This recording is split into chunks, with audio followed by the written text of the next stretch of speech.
Manfaat membaca surah Al-Fatihah 100 kali dalam sehari. Surah Al-Fatihah disebut sebagai inti dari seluruh isi Al-Quran. Di dalamnya mengandung banyak keutamaan yang tersimpan. Di antaranya dapat memberi kesembuhan dari sejumlah penyakit. Surah Al-Fatihah punya posisi sangat penting dalam agama Islam. Bahkan Nabi pernah bersabda bahwa salat seseorang tidak sah bila tak membacanya.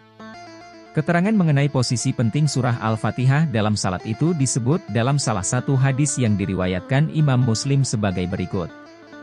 Nabi Muhammad SAW bersabda, tidak sah salatnya orang yang tak membaca surah Al-Fatihah. Hadis riwayat Muslim.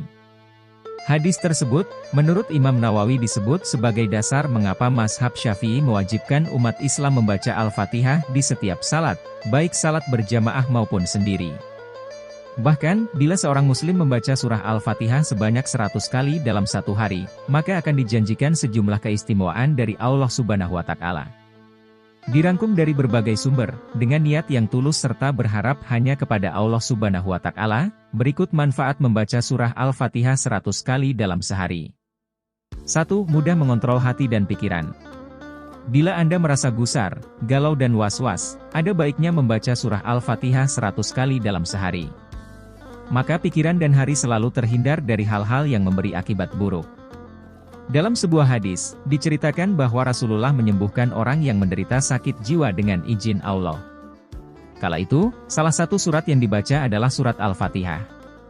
Karena itu, salah satu manfaat membaca surat Al-Fatihah 100 kali adalah dimudahkan menjaga kebaikan serta kesehatan hati dan pikiran. 2. Diberi kesembuhan. Selain berikhtiar mencari kesembuhan dengan mendatangi petugas medis, cara paling utama untuk memperoleh kesembuhan ialah memintanya kepada Allah.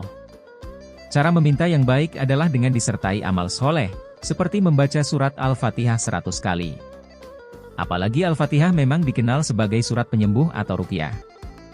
Jika diamalkan, maka insya Allah kesembuhan akan lebih mudah diraih. 3. Dikabulkan hajat yang baik. Manfaat membaca surat Al-Fatihah 100 kali yang banyak dirasakan adalah dikabulkannya hajat baik seseorang. Apapun masalah yang sedang dirasakan, atau tujuan yang ingin dicapai bisa terlaksana jika kita mendekatkan diri kepada Allah lewat membaca surat Al-Fatihah 100 kali. 4. Kelancaran rezeki. Jika rutin dilaksanakan, misal membacanya 20 kali setiap usai sholat, maka Allah akan memudahkan rezeki kita, menaikkan derajat kita ke tempat yang lebih baik, serta mempermudah urusan di dunia. Syekh Muhyiddin Ibnul Arabi menganjurkan agar kita berdoa setelah membaca surat Al-Fatihah. Doa yang diijazahkan oleh beliau dalam kitab Qaddasallahu Sirah adalah, Ya Allah, sesungguhnya aku mohon kepadamu dengan kebenaran surah Al-Fatihah dan rahasianya, sehingga engkau bukakan bagiku pintu-pintu rahmat, karuniamu dan rezekimu. 5. Dimudahkan memperoleh ilmu pengetahuan. Khasiat membaca surat Al-Fatihah sebanyak 100 kali dalam sehari lainnya adalah akan mendapat kemudahan dalam menuntut ilmu pengetahuan.